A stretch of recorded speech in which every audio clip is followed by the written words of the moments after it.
Hello everyone and welcome to Day Trader S&P 500. Today is Sunday, August 8th, 2021. This is Dale Woodson, editor of Woodson Wave Report. You can see our awards and disclaimer there, top 10 and all that there. Also want to remind you guys about our subscription services here. We have some exciting new news. In addition to the monthly and annual, we've created the video on demand. But just, I guess within the last hour, I put the finishing touches on the Fibonacci time spirals report. I get a lot of questions about how and why and where. Where do you start? Why do you start? Where do you start? The Fibonacci sequence and all that. This report I just did explains all of that. August 8th, 2021. That's on our video on demand page. We have educational and trading videos on there.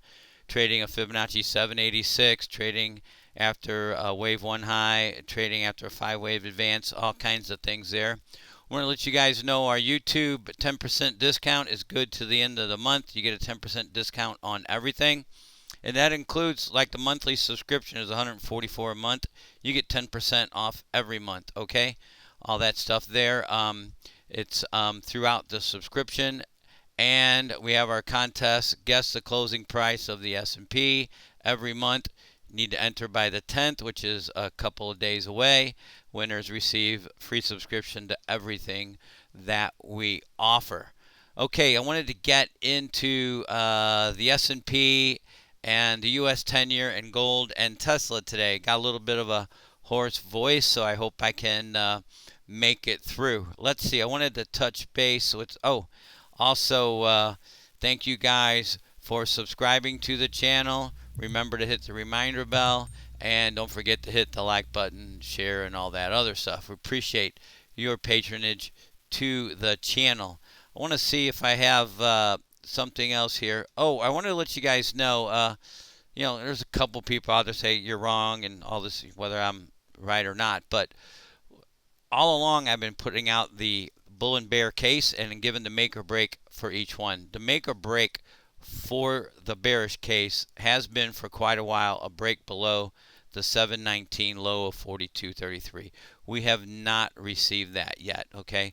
By the way, don't forget there's a turn date right there that just happened, but that's beside the point, okay? The make or break for the bulls was a move over the all-time high. We got that confirmation Friday. While we had the expanded flats for the entire life of Woodson Wave Report, which goes back to the 1997 year, I don't make expanded flats my primary wave count because most of the time they don't work out. That being said, the expanded flats is still in play. But let's get into the analysis here. Let's see what else we have here. That's the turn date sequence. By the way, the next one is October 23rd. We'll explain that in the video on demand, Fibonacci time spirals, and we'll get into that next. Here we're going to look at the S&P. This is a 5-minute chart from the August 3rd low. We have 5 waves up here. We have a second wave retracement, and we have a 1, 2, 3, and what appears to be a 4. 4 could be over here. It could go lower. Let's get the Fibonacci retracements for 4. Looking at the short term. Okay, we want to get the third wave advance here. I believe it's right here. And there is the top of 3. And you can see it didn't even do a 382, okay? Let's get that out of the way. That would be 44.26, and it hasn't done that yet. This is obviously a 4. The 4s, at least for me, are the easiest to spot because they're long and sideways by nature, and this is long and sideways, so it's a 4. You can always get your count by finding your 4 and working your way backwards to 3, 2, and 1. Okay, so where does this 3 of 1 degree higher go? Let's look at that extension here. Looking at the short term. Okay, and there's 1. Let me get that on there. And there is 2. And where is it? Right there, and it gains equality at 44.42. We can look at these extensions here. Let me remove that. Okay, remove there from the August 3rd. Let's see how this one pans out. Fibonacci extension. Here is wave 1 low. There is 2. And you can see 3 is right at a 2.618. If 4, well, 4 could still go to here, and it should, so we're kind of speculating here. But if 4 is complete here, then we're looking at a 44.45, or more likely 44.50, 54 in that range for 5. I believe I have that on a picture here. Here we go. And there's the, oh, I want to get into that too. There is the 729 high, and there's the ABC down into the 8.3 low. By the way, this thing moves up. Our new make or break will be that 8.3 low. For now, for the bears, it's still the 719 low. Let me get into this now with the 729 high, and we'll come back to this. I think I might be able to expand that out. Let me remove that and remove that. And the 719 low has been and remains to be critical unless or until we go to much higher highs. Okay, here's that 719 low here. Okay, so from this high, and there's that expanded flat possibility, but let's just play it straight. Okay, into the high. Again, these retracements are minuscule. If we go to the 29th previous all-time high, and it may not be right on there. There we go. The 382 retracement was 42.53. It didn't come close to it, and then it made a new all-time high. So let's look at, let's just see if it even made the 236. I don't have that checked. There we go. And it did. So it made a 236 Fibonacci retracement. So that's our make or break. Again, if it goes in, extends the 3rd and 4th and 5th waves from here, then our new make or break will be the previous 5-wave advance, which would be the 8.3 low. For now, it's the 719 low.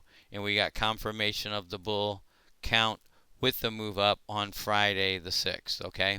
Again, never make the expanded flat the primary count. It looks good, but I've noticed over almost 30 years, they usually don't work out. Sometimes they do. Let's see. Let's go back to this chart here. And you can see from that 8.3 low, we have 5 waves up for 1, a 2 down, and another 1, 2, 3, 4. Okay, 3 equals 1 on this bigger count. This one here from 8.3 low to 8.3 high. That 3 equals that 1 at 44.51. That's what we're looking at. And we can see this 4 still playing out. It needs to hold above the wave 1 high, which is back here. Okay, so that's our parameters for 4 down, and then for the larger 3 up and the smaller wave 5 of 3, 44.51. Excuse me. Okay, the U.S. 10-year, interesting things going on.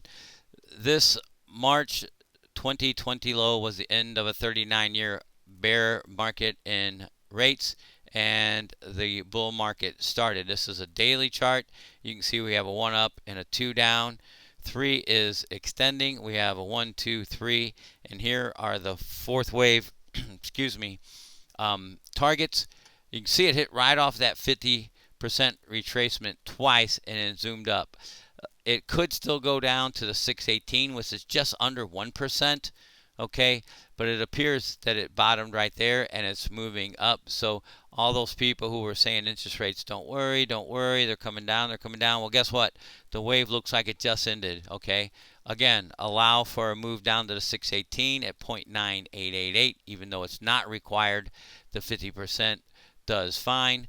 Let's see what we can get for a target for wave 5, if that is wave 4 down. Let me get my Fibonacci extension tool out here, and there is 1, and there is the 4 low.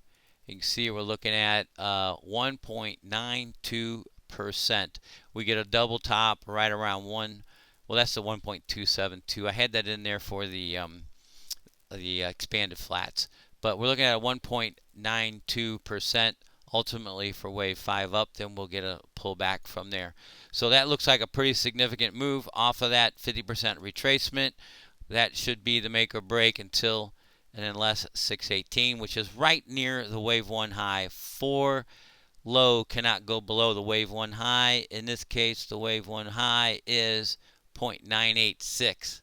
Okay, and 0.9888 would just about do it. So that's the ultimate make or break for this move down in interest rates. Unless or until that's broken, the trend is up. We're looking for wave 5 to new highs in interest rates. Let's look at gold. Interesting things happened with gold. You can see, let me squeeze that down a little bit, the all-time high back in August, and we had an ABC correction. It just fell short of our ideal correction. We said that didn't look impulsive, that the main trend is still up. After that low, we got 5 waves up. You can see them there. And then we got a decline, and you can see it went past the 618, and it did it again. Let me put the 786 on there. Excuse me. Let's get that in. 786. There we go. And it's just below at 1729. Okay, obviously a break below this low here, which is right around 1678, negates that count and makes us bearish because this wave cannot retrace 100%. This move down cannot retrace more than 100% of this 5-wave move up. So that's our make or break point. That's the beauty of Elliott Wave. You know exactly to the 100th of a point where you're wrong, if you're wrong. All right, so that's our make or break there. And then we're looking for another 5 waves up after this correction is complete. Tesla, very interesting things on Tesla. You know, we have that 900 all-time high in January, and we have a distinct 5 waves down into the March 5th low. Then we have an A up, 5 waves down in B, and this is where it's really interesting. I've got a couple different counts on here, but I really don't think either one of them is the most likely or accurate or most probable wave count, should we say. You can see with this 1, 2, 3, 4, 5, and this 4 really looks like a triangle. And A, let me just zoom in on that and show you guys. Okay, we'll do a little live analysis here. Okay, we'll get a triangle here from this high, an A down, a B up, a C down, a D up, and then either E down here or a E down here for 4. I got it right there. Okay, that looks like a triangle. That's the 4, but look at that 4 in red and look at that 1 in red next to the A. 4 cannot go below the wave 1 high, so it most likely is not a 4. Okay, so what do we have? It still could be the ABC for wave 2, and it could still go higher and make a double top near 762, if that is, or more likely the A high of 780. And then that would be 2. So this, or that would be B. I'm sorry, this is an ABC correction. We're looking for 5 down, 3 up, 5 down. There's A, and I don't have that labeled, so let me get that ABC going here. Okay, so that 5 waves down would be the A. I'll change that degree of trend, and this would be the B, and then we'd be looking for 5 waves more to the downside. Running out of voice here. Let me change that degree. It's going to be more like primary. I'm sorry, it's going to be more like intermediate. Let me find that intermediate degree of trend. Degree intermediate. There we go. Okay, so that's the most likely scenario, okay, where we're still in B up, and here's a target here at 762 or even 823, but it's more than likely going to get a double high right near this Fibonacci 618 retracement. Okay, and that would be the ABC. The other one is the bigger, so that's primary count number 1. This is a B wave and a C of B going up this way. Okay, so let's look at, and I believe I sent this out to you guys in a video recently, maybe the last one on here. Let me get that out and let's show it here. This could be an A. This is much easier to see with the lines. A B, a C, and it could be a contracting triangle D and E. Let me make that bigger so we can all see it. Let's get a degree of trend. Let's make that intermediate because that's what it would be. Okay, they're kind of overlapping there. I'll move C over. That's there. That's fine. Okay, let me get that out. So this could be an A, B, C, D, E contracting triangle, which would mean that is not a 5, it's a 3. That would be a 4, and we're getting a 5. So we really have to watch this for 5 waves up, okay? So we've got a lot of parameters here. The main one is for this B, wave C of B high at 762 or 823, more than likely 762, or the double top, which was 780, or the contracting triangle fourth wave low. They have two completely different scenarios if they play out. If this B wave high plays out, and I'm going to put that down here to make it near the previous wave, the double top here, okay? If this one plays out, then we're going down to, what was that, 400 and something, I believe. And if this contracting triangle plays out, sorry, I'm having trouble with my voice, then we're getting away 5 to new highs above 900. So imagine the difference in the money you can make if you know, and we'll get our make or breaks and we'll know if it's going up or down. If it's a contracting triangle, it's going well above 900. If it's a wave B correction that's complete, let me see if I can get that target. I believe it was 400 and something. And it depends on where this B wave ends, okay? But let's put that in there. Okay, so if we have an A down here and a B up here, if it hits at 618, we're looking at 392, okay? And if it's complete here, which it may or may not be, we're going to watch that play out. We're looking at 356. And if it goes up and makes a double top right here, we're looking at 409. Okay, huge differences in Tesla. Getting back to the S&P review, there we are there. This 4 could go lower. Okay, we're looking for the bigger wave 3. There's the 1, there's the 2 at 44.51. Again, the 719 low of 42.33 is a make or break. When this goes up to 3 up, 4 down, and 5 up, then the 8.3 low will become the new bear case make or break point. Thank you guys. Sorry for my voice, and until next time, take care, everyone.